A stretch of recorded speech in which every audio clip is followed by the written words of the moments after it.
Game Show Network. All play, all day. Ladies and gentlemen, from New York City, Joe Garagiola!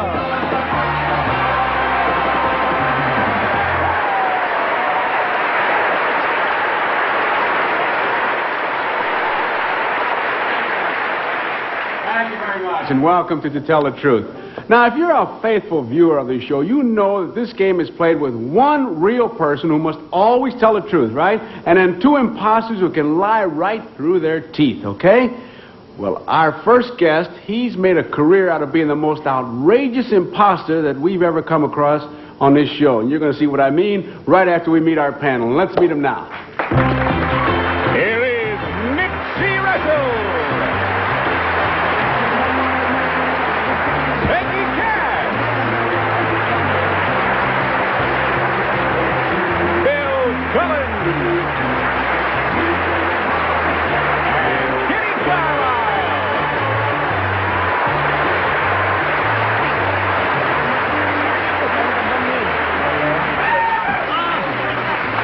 Down there. Well, in just 1 minute, we're going to meet a real imposter, and then we're going to meet our two imposters. But first, let's say hello to our real, genuine panel here, our regulars of Cass, Cullen, and Carlisle. Let's forget for a minute. They always do that to me. And now this week, we got the very real Nipsey Russell. Indeed.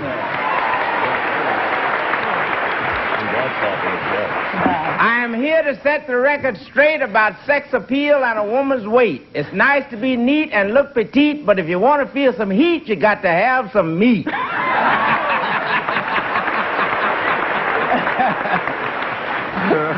Okay, and with that, let's meet a champion imposter.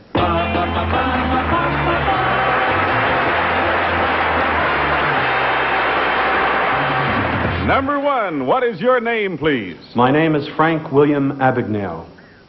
Number two. My name is Frank William Abagnale. And number three. My name is Frank William Abagnale. Don't miss a word of the various life stories of Frank William Abagnale. I, Frank William Abagnale, am known as the world's greatest imposter, and no wonder. In the course of my nefarious career, I've palmed myself off as a doctor, lawyer, college instructor, stockbroker, and airline pilot. To become an airline pilot, I merely bought a plastic ID card for $5, affixed an airline logo from a model plane hobby kit, and in no time at all was co-pilot for a major airline. As a bogus lawyer, I actually worked on a state attorney general's staff. For 6 years, I also cashed over $2,500,000 in bad checks in 26 countries. Ultimately, I was sentenced to 72 years in prison. I served 1 year in France, 1 year in Sweden. I then served 4 years in a federal prison in this country. Paroled, I now devote my life to the prevention and detection of crime. Signed, Frank William Abagnale.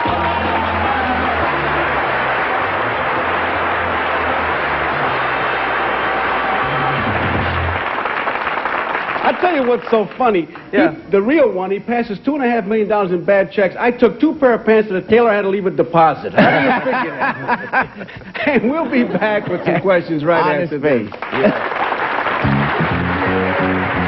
Well, I'm sure, panel, not one of you have forgotten that the 3 gentlemen over there all claim to be Frank William Abagnale, who has had a career as a doctor, a college professor, and an airline pilot, not one of which he was qualified for. So, for the first time, he's going to have to tell the truth, and we're going to start our questioning with Kitty. Thank you. Well, whoever you are, I don't think you're exactly to be congratulated, but it is a marvelous story. Number one, why, with all your talent, and you're obviously a very bright fellow, why didn't you go in for a legitimate profession? It was really a question of dollars and cents. When I was a young man, I needed the money, and I thought this list of careers were the easiest way to get it. I see. Number two, how come you stayed on the state's attorney's staff for 6 years? They didn't catch you out. No, it wasn't for 6 years. It was approximately 1 year. Oh, I see. But even so, they didn't catch you out, did No. they? Number 3, when you got your pilot's license, did you pilot the plane? I never piloted a plane. Most of the time I spent in a jump seat. Which jump seat? I took other airlines that were not the brand that I had my pilot's license with that I was working for. Oh, and you mean you were traveling for nothing? I traveled, that's right, for nothing. I get it. Number 2, what is the first thing you stole from? Never actually stole anything. First thing I did was write a hot check. And what was it for? For about $60. And they cashed it? Yes. Buzzer, and we go down to Nipsey Russell. Number 1, there was a movie called The Great Imposter, made by it was pretty much the parallel to the story you told. Do you know who the star of that movie was? I believe it was Tony Curtis. Yes. Number 2, do you know who the most famous gate crasher was of all time? I don't believe so. Okay, let me go back to number 1. What credentials were you required to show when you were a doctor? When I was a doctor? Yes. Well, I made up a series of diplomas and certificates that said that I graduated with honors from... So you falsified them? Yes. I see. Now, number 3, I would be interested to know what you were arrested for. The actual charge was carrying forged documents, which in this case were checks. And did you ever forge in any document such as an airline pilot's identification or a lawyer's degree? The identification card was easy. Basically, I had an identification card made at a standard place that makes them. Did you have to carry on some kind of a conversation so that people who were also in the profession might know something about you? I did a little reading before and after, as I went along. Let's go to Peggy. Number 2, did you ever give anybody medical advice? Yes, I worked for a year as chief resident of a hospital in Georgia. Could I ask you, number 2, which hospital? It was the Cobb County General Hospital in Marietta, Georgia. Did anybody get well under your, or was it vice versa? Yeah, I had no problems. Oh, you didn't treat the big jobs No. then, just fingernails and things like that, right? Okay, now. I hope. Number 1, you said you got a diploma from law schools. You made them up. Which law schools? I want to know if you really took the class. I made up the law degree From where, though? from the University of, from New York University. And did you, and where were you, what state attorney's office did you work in? Which state? Baton Rouge, Louisiana. And that was too far away from you to check up on you? Was that- Exactly. That's why I went there. Number 3, since you had all this money, $2,500,000 in bad checks, are you still rich? I have a few dollars left. And they didn't take it away from you? Internal Revenue took almost 90%. Those rats. They do it to everybody, though. No reason to feel bad about that. Number 3, what's a deadhead? It's when you're flying, you're supposed to be on duty in another country and you're just flying back for free to get there. Number 3, what is that outfit you've got on? Buzzer. That looks like Paul Buzzer. Muni, and I am a fugitive from... Paul Muni. Speaking of Paul Muni, here's Bill Cullen with the questions. Number 2, I imagine you mind embarrassing questions, so forgive me. This parole you have, is it real? I mean, how? My parole? Yes, sir. Yes, it expires in 1981. I'm just asking because how are we to know this is really a parole you have? Number 1, you said, it is stated here, Joe said, in no time at all, I was a co-pilot. For the record, can I clear something up? Were you a co-pilot in the cockpit of an airplane? Not actually, no. And were you number 2? No, not And number 3? No. Good. That's a relief for all of us who must from time to time. That is certainly true. What you did, number 3, was just utilize the privileges that a co-pilot gets as far as flying for nothing and That's things right, like the that. special treatment and the fact that I could sit up with the pilot and co-pilot while we were flying. When you were doctor number 3, did you make house calls? Never did. See there, that's a real good imitation. If you get... Okay, that means now our game is over and it is time to vote. They must mark their ballots, no consultation, no change. And do you think it's number 1? Or do you think it's number 2? Or do you think it's number 3? We pay $50 for each incorrect answer, $500 if all the answers are wrong. The votes, and Kitty, you got us started. How did you vote? Well, it's very difficult because number 1 has that sweet, honest, open face that any mother would love.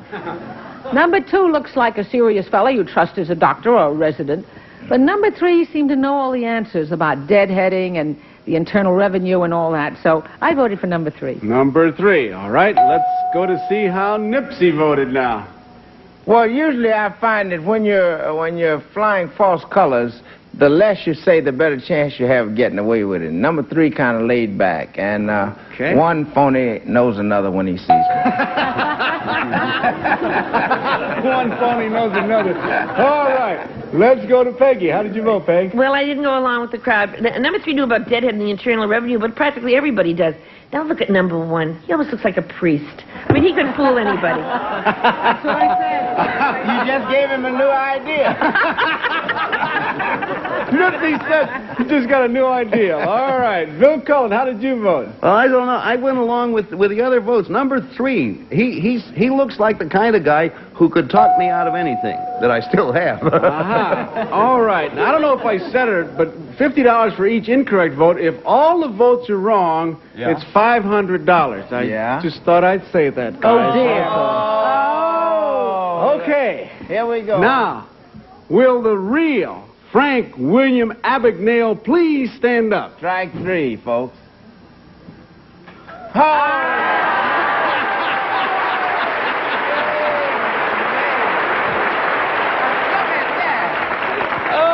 Okay. $500. They did it. They did it. Now, if he fooled the doctors and the lawyers and the bankers, what chance did we have? That's right. Hey, you're still good at your racket. But I tell you, it was a team effort. I want you to listen carefully and closely to what the imposters do. Number 1, very loudly and very clearly, what is your name and what do you do? I have to tell the truth. Yeah. Yes. My name is Leonard Dembo. I'm the principal of a high school, and Peggy will be glad to know that I am a Catholic priest.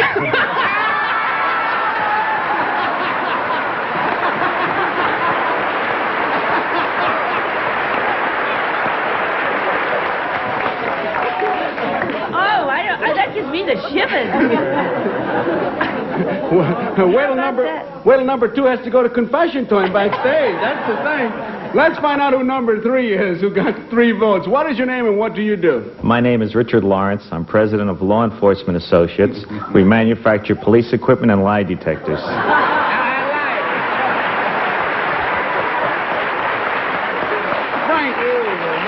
I do want to ask you one question. You have engineered some extraordinary escapes. Tell us about one of them.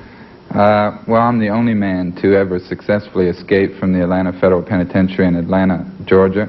How? Since it's impossible to get over the walls or to come out physically, I impersonate a federal prison inspector and walked out of the prison. You just tell the people you have another incident like that? Yeah, I had a case where the police had my hotel room surrounded in Atlanta. I went out the back door, and I had a suit on. As I stepped out the back door, 2 officers came around the corner, and they said, "Hey, you, hold it." And I just turned around to him and said, "My name is Davis, FBI." And they said, "Oh, excuse me, sir." And I sent him around back front. Listen, I want to show you some pictures now. He's actually had nerve enough to take pictures of when he was posing as a doctor, as an airline pilot, and I want to show you Frank as a medic. Take a look. There he is, as Dr. Imposter right there. A regular Marcus Welby. And there he is as a pilot. Boy, he looks very official, doesn't he? He's working back. He could bribe So there he is. So thank you very much, Frank. Thank you, our 2 imposters, for playing our game to tell the truth.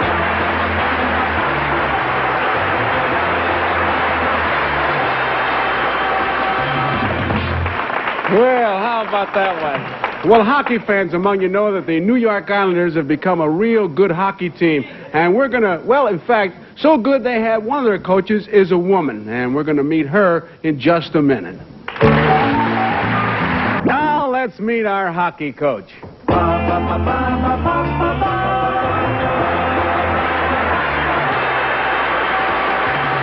Number 1, what is your name, please? My name is Barbara Williams. Number 2. My name is Barbara Williams. And number 3. My name is Barbara Williams. Here is Barbara Williams' skating story. I, Barbara Williams, am the first woman to coach in the National Hockey League. My specific job is to teach the New York Islanders the art of power skating. I showed the players how to utilize the edges of their skates more effectively, how to increase their speed while conserving energy, and how to use their weight for maximum balance. One drill calls for a player to lock his arms against mine, then to push on me as hard as he can and to try and knock me down on the ice. I come by my skating expertise quite legitimately. Not only is my level of skating that of a silver medalist in figures and dance, I am also a former speed skater. Signed, Barbara Williams.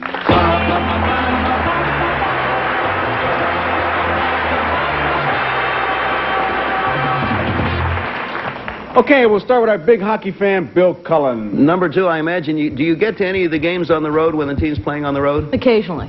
Number 3, if you had to pick the fastest skater in the National Hockey League, bar none, who would you choose? Bobby Bourne. And number 1, how about you? Yvonne Cournoyer. I have one more name. Number 2, do you want to pick one that you think is the fastest? Is he still skating? Uh-huh. I'd go with Cournoyer. Is there anyone else on Cournoyer's team who also... Well, Maurice Richard, but he's not still skating anymore. The Rocket. Maurice Richard is the Rocket. Who do you pick? Yeah, who? I pick a guy by the name of Martin now with Montreal who really can turn it on up the side. Anyway, Cournoyer, why did you ask me a question, Joe? So that we can get the buzzer and get Kitty in there, our real expert. Okay, Kitty. Number 1, are these men or women that you're teaching? Men. Men. And... Not field hockey, Kitty. Ice hockey. Ice hockey. Don't they have girl teams of ice hockey? Not the way the East players look. No. All right. Well, anyway, maybe they will someday. Number 2, when these men push against you and try to knock you down, how do you save yourself from falling? And what is the technique you use? I use the edges of my skate.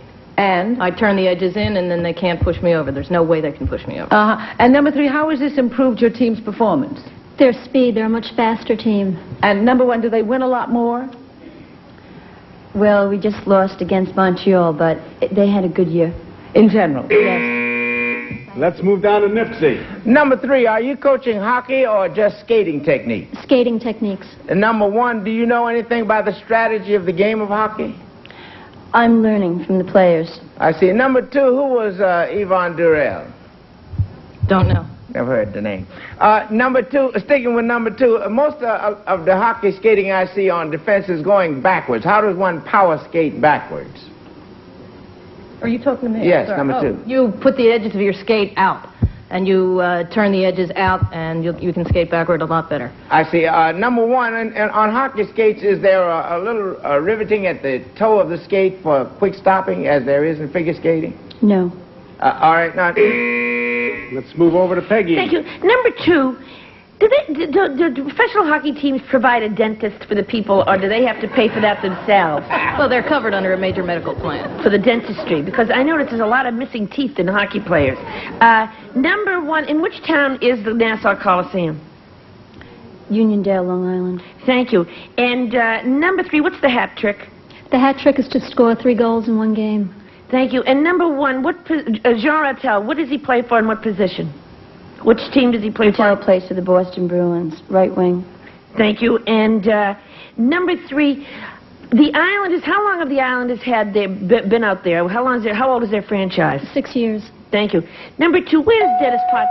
That means that our game is over, and now it's time to vote. They must mark their ballots, and do you think it's number 1? Or do you think it's number 2? Or do you think it is number 3? Okay, the ballots are all marked, and Bill Cullen, how did you get voting there? In spite of the fact that number 1 had Rattel skating in the wrong position, she had the right team, but I think it's number 1. I'm voting for You think it's number 1. Kitty? I think it's number 1. She's very serious about it. Okay, Nipsey. Gave us the most information about teams, number 1. Okay, you gonna make it unanimous, Peg? No, if I know that John Rattel is in the right wing, shouldn't she know it? I voted for 3. Number 3. Okay, just a little reminder now, if all the votes are wrong, $500. I thought I would throw that in there, folks. I think Peggy's right. Okay, Willie Real, Barbara Williams, please stand up.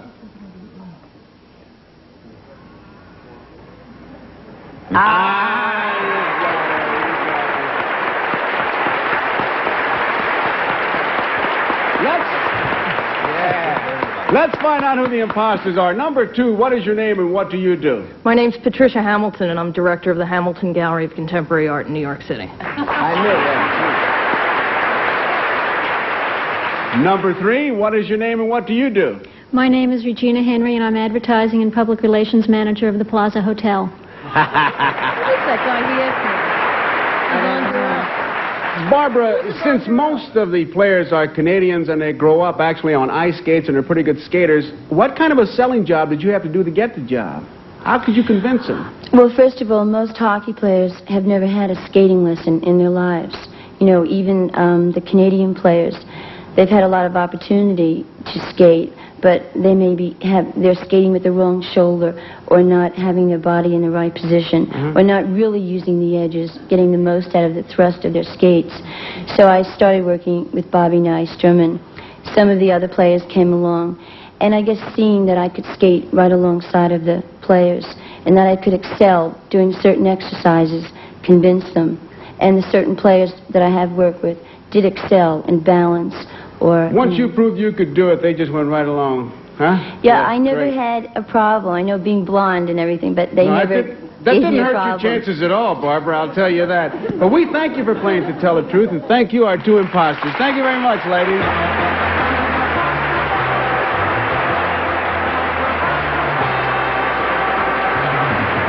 Just 5 seconds, so we're going to go over and see the imposter. Join us again. So long. In addition to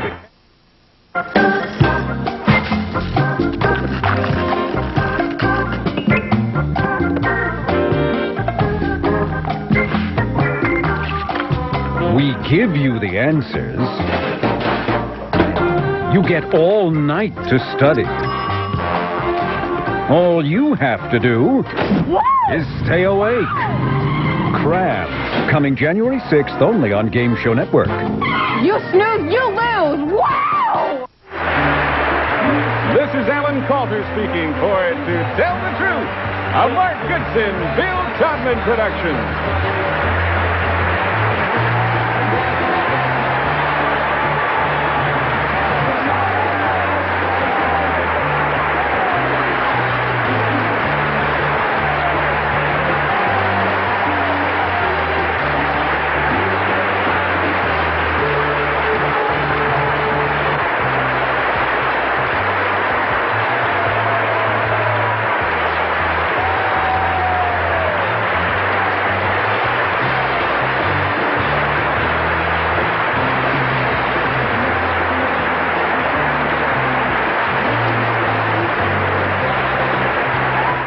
Okay.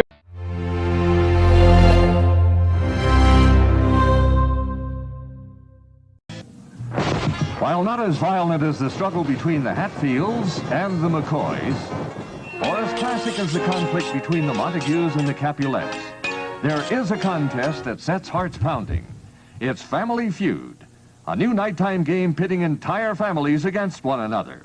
Richard Dawson is the host for this mental struggle of the family trees. Family Feud.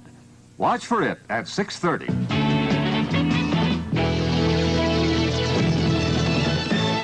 William Conrad takes a look at the Night Fox, Monday on Channel 7. We now return to May Day at 40,000 feet, starring David Jansen and Linda Day George. Unusual people who say they can do some pretty unusual things. They challenge host Joe Garagiola, a panel of celebrities, and you to try to guess if you could take their word for it. Who's bluffing and who's telling the truth? Play along with the stars and enjoy the fun and surprises as contestants demonstrate their remarkable talents, sometimes inviting the celebrities to join in. Watch To Tell the Truth, weeknights at 7 on Channel 7.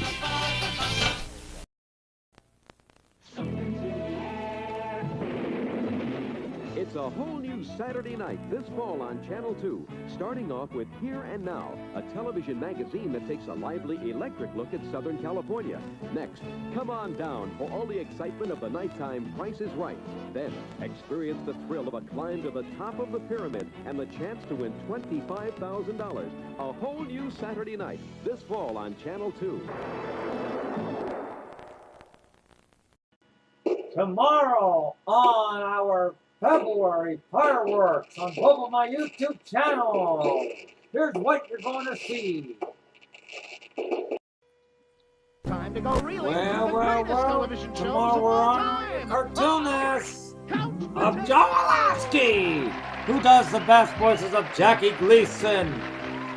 All your favorite people. Hey kids, what time is it? Today, tomorrow you're going to see him on Couch Potatoes, announcer. The next day you're going to see him matching contestants on the star-studded match game. So, tune in for Couch Potatoes tomorrow and tune in the next day for Match Game. Thanks very much. And welcome to Couch Potatoes. It's the game focusing it's on going the to best be of a television, lot of both fun past and tomorrow. present. You never know what shows might pop up back there on our screens, but, you know, we need people to play this game. There are contestants. Let's meet the challengers. They call themselves the A-Team right over here. I would like you all out Will there the in television A-Team land win to say hello another to Kevin, $5,000? and Jim. And Well, how you're you going to folks have to all, find get to know each other? out. We've been friends for several years, and we're also musicians. We get together once a week or so and knock around on guitar, drums, and bass. Who's the drummer? I am. You are, and you're the bass player then? Mm-hmm. All right, very good. And the A-Team means what? Anything in particular? Well, we're musicians, so we kind of like the theme song. Oh. Dun, dun, dun, dun. Okay. And can we get an instant replay of that? In case the folks in Iowa missed that. Ready? 1, 2, 3. Dun, dun, dun, dun. Okay. All right. That's the A-Team. Let's meet our champs. They call themselves the Mashed Taters. Well, $8,750 is what you currently have, and in case you missed the show yesterday, folks, we found out that there is a Channel 1 on the dial. We were playing the Channel Roulette bonus game, and Bruce was in just such a fit of excitement. He yelled, Channel 1, and we all sort of sat here and looked at each other for a second. But, Bruce, did you ever find out what was on Channel 1? Never found out, Mark. Okay, well, hopefully you'll get a chance to see that today. Let's talk about the rules here on Couch Potatoes. We're going to be asking you anything and everything about what else television, from daytime, prime time, even commercial time. And anytime there's something on the tube, guess what? A couch potato will be there watching. Each round begins with a tune-in question. The team that answers correctly earns 25 rating points. And apparently not. Can you take it over here, Mashed Taters? Kathy? Lion? Yes, Cookie the Lion. Ooh, do we got a guest star galore? That's Wow. That's Cookie on the left. Who are we going to see? Can We got the fabulous Soupy Sales tomorrow on Couch Potatoes as well. You don't want to miss that because it's going to be a lot of laughs. I did a dance craze record. So don't forget to catch him as well. well. Look at that. Record. And if you didn't get one, you see me after the show. I have 900,000. And you've seen him on the 60s, and it was a mouse, which in the 60s. Can anybody tell me? Panel game show. What's my line? Demonstrate the mouse. Can you do that, Bruce or Anita? Ooh. Time's up. Can you take it over here, A-Team? Anybody demonstrate the mouse? Okay, Rick. No, that is not it. Who better to show us but Soupy? Soupy, yes, yeah. You would push your teeth out and wiggle your fingers by ear. There you go. Sure, you're laughing, but it kept me out of the service. Okay. Oh, my. Well, at the end of this round, we find out the Mashed Taters have 125 rating points, 25 over here. I grew up on your show. I grew up in Indianapolis, and my parents had relatives in Toledo. So I used to have breakfast with you. Yeah. Then I had lunch with you. And it's still thrilling that you're actually, I'm nervous here talking to you. Well, you're wonderful, and I love the show. I love it. Tell me about some of the behind-the-scenes stuff that went on the Well, program. I think probably the most famous thing that happened was Well, when I was suspended you'll in see Soupy 1965 Sales because we tomorrow had like a on minute Couch to go when Potatoes. the TV was live in those days. So they said, what do you want to do? We're coming out of a commercial. So I said, I'll ad-lib something. So when we came out, it was New Year's Day night, around 7 o'clock.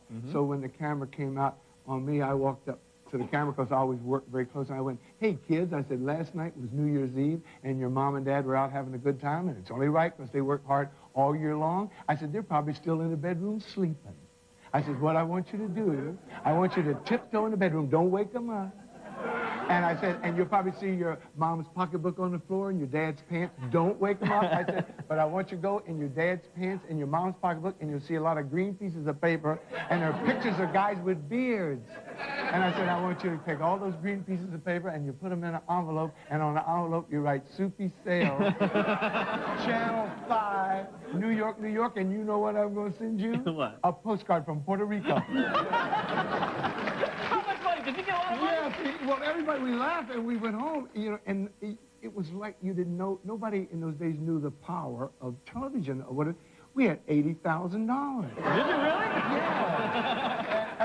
But kids were very hip in those days, like they are today. I mean, they sent in green pieces of paper and Monopoly money, but I did get $1 from some 28-year-old girl who said, I've seen your show and you ought to go to Puerto Rico. I want to tell you, a lot of the things that I'm doing today are responsible because of you. Thank you very much, Subi. Thank you. Subi Sales, ladies and gentlemen, we're going to come back with one more Couch Potatoes right after this. Come down and meet these folks right over here. Joe Garagiola will be joining us tomorrow and maybe Saturday. For instance, have a good day. Nureyev danced the mouse on the Ed Sullivan Show. Did you know that? And did you know Frank Sinatra himself, the chairman of the board, took a pie on Soupy's old program? And you know, he's taken a lot of pies in his lifetime. Me, I'm a comedian. Just once, I wish somebody would give me a pie. I'd love it. You know, somehow it's not as exciting as I thought it would be, but we'll be right back after these words.